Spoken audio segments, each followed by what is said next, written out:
The most dangerous nights of the year aren't Halloween. They're Christmas.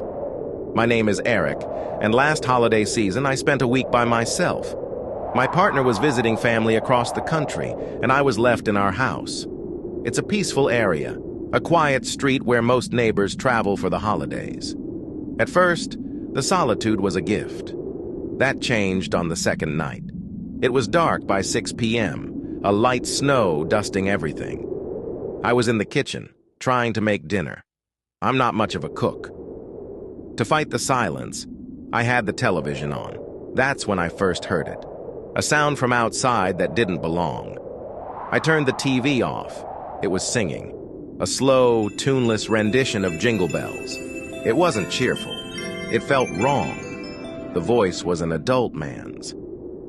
I moved to the front door and the singing grew louder, as if the singer was right on my porch. I opened it. A man in his 30s stood there, underdressed for the cold. He wasn't looking at me. He was staring at the ground, singing that same song with a hollow focus. He seemed disconnected. When he finally looked up and made eye contact, my polite smile vanished. He just started the song over again. I closed the door. The singing continued. For 10 minutes, it looped just outside my home. When it finally stopped, I looked out. He hadn't left. He was at the end of my driveway, motionless, staring back at the house. I threatened to call the police. He didn't react. I went upstairs thinking he'd gone. About 20 minutes later, I heard it again. Jingle bells. This time, it was coming from my backyard. I looked out my bedroom window. He was down there, standing in the snow, looking directly up at me while he sang.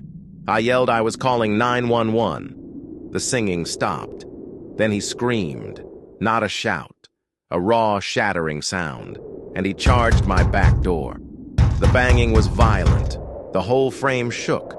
I was in my closet, on the phone with dispatch, holding a baseball bat, sure the door would give way. Then, silence. The police found deep footprints in the snow leading into the woods. They were dismissive. To them, it was just a strange night. To me, my home was no longer safe. The silence after the scream was worse than the sound itself. This next story isn't mine. It was sent to me by a viewer named Chloe. She was 6 years old, a decade ago, during the holidays. Her big gift was tickets to an NBA game. It was her first. She was thrilled. At the arena during halftime, she stepped away from her family to throw something out. A tall man approached. "Are you lost?" he asked. When she didn't answer, he took her hand. He said they'd use the intercom to find her parents. Instead, he led her to a deserted upper level. When he glanced at his phone, Chloe remembered her stranger danger lessons. She ran. She found her brother, too scared to tell anyone. But it wasn't over. Driving home, a truck pulled up beside them.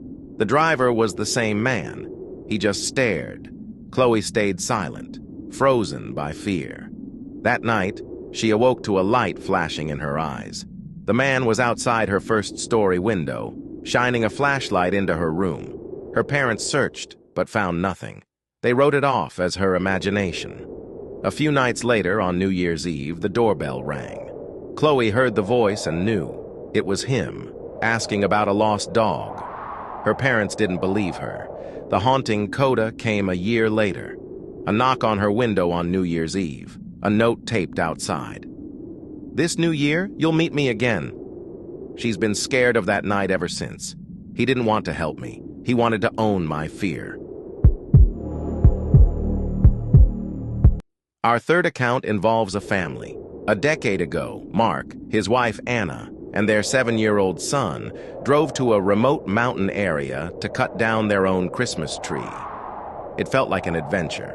The parking lot was empty, lit by old lamps. They trekked into the snowy woods. The silence was profound. Then Mark felt it, the unmistakable feeling of being watched. He turned. A man stood 20 feet back on the path. He was pale, underdressed, his hands raw. He smiled and asked if they were tree hunting. Anna quickly said no. The man's smile didn't reach his eyes. They decided to leave. As they walked back, the man followed, his steps a soft drag in the snow. When they finally saw their truck, Anna screamed. Both tires on one side were slashed flat. As Anna called 911, the signal fading in and out, Mark saw figures emerge from the tree line. Not just one man, 3. 2 began walking slowly toward the stranded truck. The 911 operator, hearing the desperation, told Mark to be ready to use his axe to defend his family. His son was crying.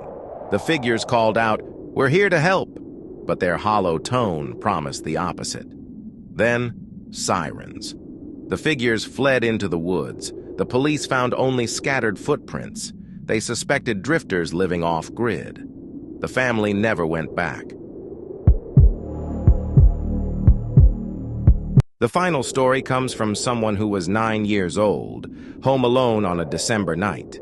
His parents were out. He was cozy by the Christmas tree when the doorbell rang. He looked through the peephole. A man in a full, cheap-looking Santa Claus costume stood there, holding a clipboard. The boy asked who it was. The Santa leaned in, his voice a forced, jolly tone, saying he had gifts. The boy said he didn't believe in Santa. Then the man asked, "Are you home alone?" That question turned the fear to ice. The boy backed away. He heard the doorknob jiggle. Then, seconds later, the sound of someone trying the back door. He called his mother, hiding behind the couch. His mom raced home. As she pulled up, she saw the Santa figure walking down the street. She confronted him. He mumbled about donations and hurried away. The boy was safe, but the violation lingered. A stranger had targeted a child, using the symbol of the season as a disguise. These aren't campfire tales. They're memories, shared by people who learned that darkness doesn't take a holiday. It sometimes wears a familiar face. If this video made you think or sent a chill down your spine, do me a huge favor, hit the like button. It genuinely helps this channel, Wines of Thought, reach others who appreciate these real accounts. Thank you for watching.